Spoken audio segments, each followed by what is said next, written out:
My awareness of holistic healthcare started at a very young age, but my appreciation for naturopathic medicine really began when I was going through my own health struggles later on. So, on one hand, my mom is a chiropractor and she had colleagues who were naturopathic doctors. And then on the other hand, I had my grandmother and other family members who had really integrated a lot of, the natural remedies, herbs, nutrition into their daily lives. It was just part of every day. And so the values of root cause healthcare and combining Eastern and Western practices and lifestyle were a very fundamental part of growing up. And then at a younger age, I knew I wanted to be a doctor. I found the human body very cool. I loved learning about physiology and how it all worked. I loved connecting with other people. And so I knew that this was where I wanted to go, but the specifics were very undecided.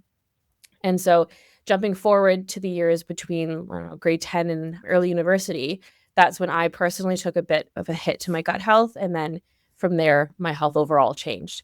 And so one by one, different symptoms started to creep in that nobody could really piece together. Changes that I thought were just kind of part of being busy, part of normal life, adapting to living away from home. But in hindsight, were the aftermath of significant gut dysbiosis and this general low-grade inflammation and metabolic function and, just a touch of nervous system dysregulation. So it was ultimately when I was able to start seeing the ND where things started to shift. She looked at me as a whole person, all the different body systems, my medical history, habits, and started piecing everything together.